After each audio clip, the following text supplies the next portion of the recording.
D'abord, on va s'arrêter un peu sur l'affaire Epstein. Est-ce que Jack Lang doit démissionner? Je vais vous lire quelques extraits de cet édito dans l'Opinion ce matin. Il est 12h33, vous écoutez Christine Kelly sur Europe 1. 11h30, 13h. Christine Kelly sur Europe 1. Tout imprégné de son importance dans l'histoire du ministère de la Culture, jamais rassasié de pouvoir, voici l'inamovible président de l'Institut du monde arabe, rattrapé par les développements nauséeux de l'affaire Epstein, citée à 685 reprises dans l'abondante correspondance du richissime affairiste et prédateur sexuel Jack Lang, préfère pourtant plaider la naïveté et une relation intellectuelle passionnante sur l'art avec quelqu'un qui avait déjà été lourdement condamné pour avoir abusé, exploité des mineurs. Sa fille Caroline Lang, qui avait créé une entreprise avec Jeffrey Epstein et qui est citée près d'1 millier de fois dans ses courriers, a démissionné de ses fonctions publiques. Jack Lang n'a pas cette pudeur, je cite toujours Nicolas Bétou dans l'Opinion, n'a pas cette pudeur, il reste. Tout exigerait pourtant d'avoir honte de cet étalage de veulerie, de ces échanges épistolaires sur, je cite, la nouvelle sexualité des enfants, de ce voisinage avec le diable. Fin de citation de Nicolas Bétou. Gabriel Cluzel, Éric Terner, rapidement parce qu'on a beaucoup d'appels et on a beaucoup de choses à dire sur la question. Écoutez, moi je m'étonne surtout qu'il faille cette affaire pour se demander pourquoi Jack Lang est encore là, tout simplement à la tête de l'Institut du monde arabe. Je rappelle qu'il va avoir, je crois, 87 ans. Les socialistes, ils demandaient la retraite à 60 ans. Je crois que là, ça tourne à l'exploitation de la personne âgée à ce stade, de ce maintien à ce poste. Et je rappelle qu'il a été reconduit par le conseil d'administration en 2023. Alors en mars 2026, je crois qu'il arrive à la fin de son mandat. Il va peut-être... Il a exigé d'avoir un salaire aussi. Et avec un salaire tout à fait conséquent. Et quand on lui posait la question, il disait « Ah mais non, mais quand même, quand on est à ce poste, on peut pas être sous-payé. C'est une question de... faut rendre honneur à la fonction. » Et je rappelle que là aussi, il y a des subventions publiques, parce qu'en plus, c'est un financement compliqué. La Cour des comptes l'avait exposé, mais je crois que les pays arabes devaient contribuer, ils ne contribuent plus. Donc bref, c'est au moins pour partie. Il y a les entrées de l'Institut du monde arabe, mais il y a au moins pour large partie des contributions publiques. Donc ça m'intéresserait de savoir pourquoi Jack Lang, qui en plus a des retraites de ministre, de député, de tout ce qu'on veut, est toujours à cette place-là, puisque c'est l'occasion d'en parler. Parlons-en. Jack Lang doit-il démissionner? Appelez-nous. Au 01 80 20 39 21, le numéro est non surtaxé. On a Camille qui nous appelle de Marseille, on a Michel qui nous appelle de La Rochelle, on a beaucoup d'appels, mais Éric Tegnet, j'aimerais vous entendre sur ce sujet intéressant, cet édito de Nicolas Bétou. Tout le monde pense la même chose. Oui, bien entendu qu'il doit démissionner, parce que vous savez, c'est très concret ce qu'il y a contre Jack Lang. Déjà, c'est une relation avec Epstein qui date d'entre 2012 et 2019. Il voyait encore Jeffrey Epstein 3 semaines seulement avant son arrestation. L'autre élément, c'est qu'en effet, il y a quand même eu toute une série... Il a été condamné en 2008, Epstein. Condamné déjà pour proxénétisme sur mineur. Bien donc avant. Jeffrey Epstein ne pouvait pas ne pas savoir. Également, on sait que sa résidence à Palm Beach, en Floride... Jack Lang ne pouvait pas ne pas savoir. Exactement. Jack Lang ne pouvait pas ne pas savoir. On sait également que la femme de Jack Lang et ses 2 filles se sont vues prêter la résidence de Jeffrey Epstein à Palm Beach, en Floride. Donc c'est pas rien. Quand il nous explique que finalement, ils n'étaient pas amis, que c'était assez distant, pardonnez-moi, on prête pas une résidence aussi splendide à n'importe qui. L'autre élément, c'est cette société, effectivement, dans des paradis fiscaux, près d'1 million d'euros qui ont été mis. On découvre que le nom de Jack Lang était également dans les statuts de cette entreprise, ce qui fait qu'il y a une sorte de confusion, c'est-à-dire qu'en fait, on utilise son nom, peut-être qu'il l'utilise, qu'il le laisse utiliser pour avoir des intérêts privés sur de la vente d'objets d'art. Et le dernier point qu'on ne souligne pas assez, c'est que dans le testament de Jeffrey Epstein, eh bien, la fille de Jack Lang, quand même, perçoit 5 millions d'euros. C'est énorme, oui. 5 millions qui lui ont été donnés à travers un testament. Alors elle dit qu'elle ne savait pas, que d'autres personnes également ont été mises dans le testament. Mais encore une fois, quand Jack Lang nous dit « Non, je ne suis pas ami avec cet homme », moi j'aimerais bien ne pas être ami avec des gens qui vont me mettre sur le testament, qui vont proposer 5 millions, qui vont me proposer une super résidence à Palm Beach où j'ai jamais mis les pieds de ma vie. Moi je trouve qu'effectivement il devrait démissionner. Et j'ai trouvé ça scandaleux d'ailleurs qu'il vienne donner un interview comme si l'ensemble des Français allaient croire en son mensonge. Camille, vous nous appelez de Marseille. Quel est votre regard sur cette question de l'affaire Epstein et de Jack Lang? Alors, merci beaucoup. D'abord, je vous remercie de poser la question, de nous interroger, parce que moi, c'est le choc profond. Comment peut-on se poser la question vis-à-vis d'un homme qui est quand même le rapport avec un homme diabolique. Si on ne réagit pas immédiatement comme l'a fait sa fille, alors que lui savait très bien qu'il était condamné en 2008, qu'il maintient ses relations avec cet homme qui est véreux, eh ben, que vont faire nos enfants? Quel crédit la France va nous apporter? C'est par des actions comme celle-là qu'on part progressivement vers la dérive, plus d'autorité, les enfants, la prof de son mari qui est maintenant poignardée par l'enfant. Ça ne nous dérange plus qu'un patron soit à la tête de l'Institut du monde arabe, alors qu'il est ami avec un proxénète, quoi. C'est la dérive. Il faut reprendre le flambeau. La France, Déliquescence, perte des valeurs. La perte totale, il n'y a plus de conscience. Il n'y a plus de conscience. Le bien, le mal, on mélange tout. Oui. Et comment voulez-vous que nos enfants s'y repèrent? Les jeunes, ils ne veulent plus faire d'enfants à cause de ça. Ils sont démunis. Il faut remettre de la conscience là, et de l'autorité. Nos flics qui sont les pauvres, démunis les uns les autres, quand on va voir leur bureau, quand on va voir leur voiture, les pauvres maltraités alors qu'ils donnent leur vie pour nous, et nous, qu'est-ce qu'on fait? Donc merci de nous interroger, quoi. Mais merci de nous interroger. Merci Camille pour vos propos en direct sur Europe 1. Camille qui nous a appelé de Marseille. Merci infiniment. Elle dit qu'il n'y a plus d'ancrage. Voilà, il n'y a plus. Voilà, que c'est une honte effectivement cette affaire Epstein et que effectivement Jacques Lang devrait démissionner. Bonjour Michel. Vous nous appelez de La Rochelle, Michel. Pour vous, il doit être mis dehors. C'est même pas qu'il doit démissionner, il doit être viré. Dehors, et sans problème, tout de suite, sans hésitation. C'est pas possible qu'on supporte tous ces gens comme ça, avec des salaires mirobolants et qui sont en train de faire des horreurs. C'est pas possible. Moi, j'ai été voir le monde arabe. J'ai été voir l'Institut du monde arabe, à Paris, oui, à Paris. l'Institut. Mais il n'y a rien. Ce monsieur, je ne sais pas ce qu'il fait là. Et en plus de ça, il est subventionné par la France, avec un salaire comme il a. Mais c'est pas possible qu'on supporte des gens comme ça. Les Français en ont marre, madame. Les Français en ont marre. Et moi, je tiens à remercier cette chaîne CNews, Europe numéro 1, qui heureusement que nous vous avons, heureusement. Parce que nous ne sachons pas parler et vous êtes là pour porter la parole des Français qui en ont vraiment marre. Merci ma chère Michel. On arrive difficilement à la fin de mois. Et quand on voit des gens comme ça qui se sucrent, et c'est pas possible. Il faut qu'il s'en aille tout de suite, sans demander. Et s'il était correct, s'il avait un brin d'orgueil, il partirait tout de suite comme sa fille a fait. Oui, voilà. Comme sa fille a fait. Je disais effectivement que lui, merci beaucoup. Il a été cité à 685 reprises dans l'abondante correspondance du régissime affairé et ses prédateurs sexuels. Merci beaucoup Michel pour votre cri à dehors Jacques Lang. Merci de nous avoir appelé en direct sur Europe 1. Jacques Lang, je termine avec l'édito de Nicolas Bitou, n'est peut-être pas coupable d'avoir enfreint aucune règle, enfin je dis bien peut-être, mais il est responsable de s'être compromis avec décence.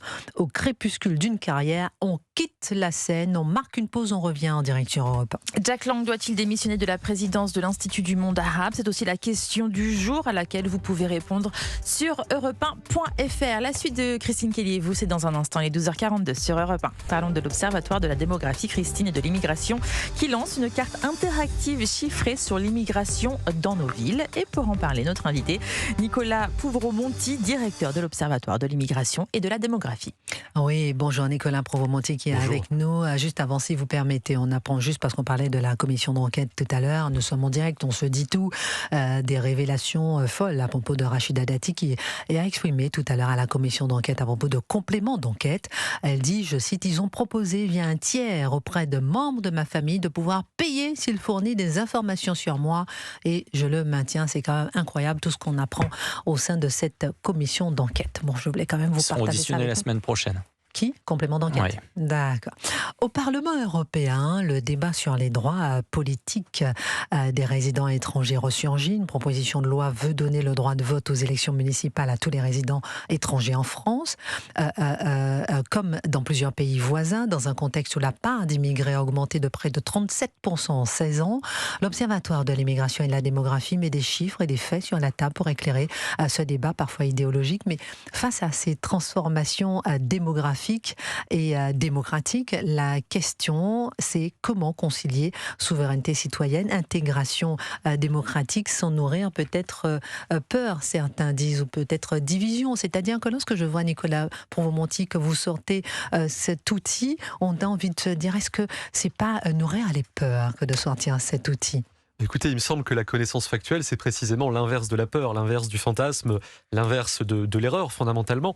En vérité, je pense que sur ce débat, on a souvent l'excès inverse. On cherche absolument à convaincre les Français qu'ils ne voient pas ce qu'ils voient, y compris au plus près de chez eux, y compris dans la transformation de leur cadre de vie le plus quotidien, leur ville, leur quartier. Et l'un des objectifs de cette carte interactive, c'est effectivement de donner à chacun de vos auditeurs et à chacun de nos compatriotes les moyens de dire les faits sur ce qui se passe au plus près de lui en termes de transformation générée par l'immigration, transformation dans la population, bien sûr, la part des immigrés par commune et par quartier et son évolution depuis les années 2000, par pays de naissance aussi, c'est une variable importante parce qu'il y a des immigrations, l'impact de l'immigration sur le logement social, quelle est dans leur commune la part des logements sociaux occupés par des ménages immigrés ou des ménages immigrés qui vivent en logements sociaux, on a les deux angles de vue. Quelle est la part des immigrés avec ou sans emploi par rapport au reste de la population? Parce qu'on touche là à des difficultés structurelles au niveau national, mais qui sont encore plus marquées dans certains territoires. Et on peut apprendre tout ça avec votre carte interactive? Absolument. Sur l'ensemble du territoire, pour tous les quartiers et toutes les communes, c'est directement consultable sur observatoire-immigration.fr. Intéressant. Beaucoup de questions à vous poser. Donc, vous nous avez dit pourquoi, effectivement, pour informer, renseigner, vérifier. Voilà, ça, c'est du concret. Comment vous y êtes pris? Et puis, d'abord, comment ça fonctionne? Et ensuite, comment vous y êtes pris pour faire cette carte? Comment ça fonctionne? Eh bien, écoutez, ça Donc, fonctionne. je vais déjà sur observatoire-immigration.fr. Absolument. Et là, Ensuite, vous avez une carte sur la page d'accueil. d'accord. Il a deux possibilités. Soit vous rentrez directement le nom de votre commune dans le moteur de recherche. C'est souvent plus simple quand vous cherchez une commune en particulier. D'accord. Soit, puisque c'est une carte interactive, vous zoomez. Donc là, vous avez l'information sur votre département, puis sur votre commune, puis sur votre quartier. D'accord. Et à chaque fois, sur chacun de ces niveaux, département, commune, quartier de la ville, vous avez la part des immigrés dans la population, la part des immigrés en HLM, la part des immigrés avec ou sans emploi. On s'y est pris tout simplement en utilisant les données les moins contestables qui existent, comme à l'habitude de notre observatoire, qui sont les données issues du recensement de l'INSEE, qui globalement ne sont pas mis à disposition du grand public. Là, on a un peu l'impression de faire le travail que l'INSEE devrait faire. Comment vous les avez eues, du coup ? Ces données. Écoutez, on les obtient de manière très, j'allais dire, absolument pas mise en forme. C'est des très très gros fichiers qui sont pas faits pour être lisibles, mais qu'on a travaillé et qu'on a pu rendre accessibles avec cette visualisation au niveau géographique, parce qu'on pense souvent qu'il y a des obstacles juridiques sur les données liées à l'immigration, l'interdiction des statistiques ethniques, etc. En vérité, les obstacles sont beaucoup moins juridiques que politiques. Les données que nous utilisons, elles sont produites par l'INSEE elle-même, elles sont complètement légales, mais elles sont bien cachées, mais elles sont rendues globalement incompréhensibles pour le commun de nos concitoyens. Et donc l'idée, c'est de porter à la connaissance du public ces faits qui sont normalement censés précisément éclairer la société dans ces grands choix structurants, et spécialement à l'approche des élections municipales. Parce que l'immigration, c'est évidemment un sujet de politique régalienne, au niveau national, européen, voire plus, mais c'est aussi un champ sur lequel les maires ont des moyens d'action qui sont modestes, mais qui existent. Nicolas Provomonti, directeur de l'Observatoire de l'immigration et de la démographie, qui est en direct dans notre studio.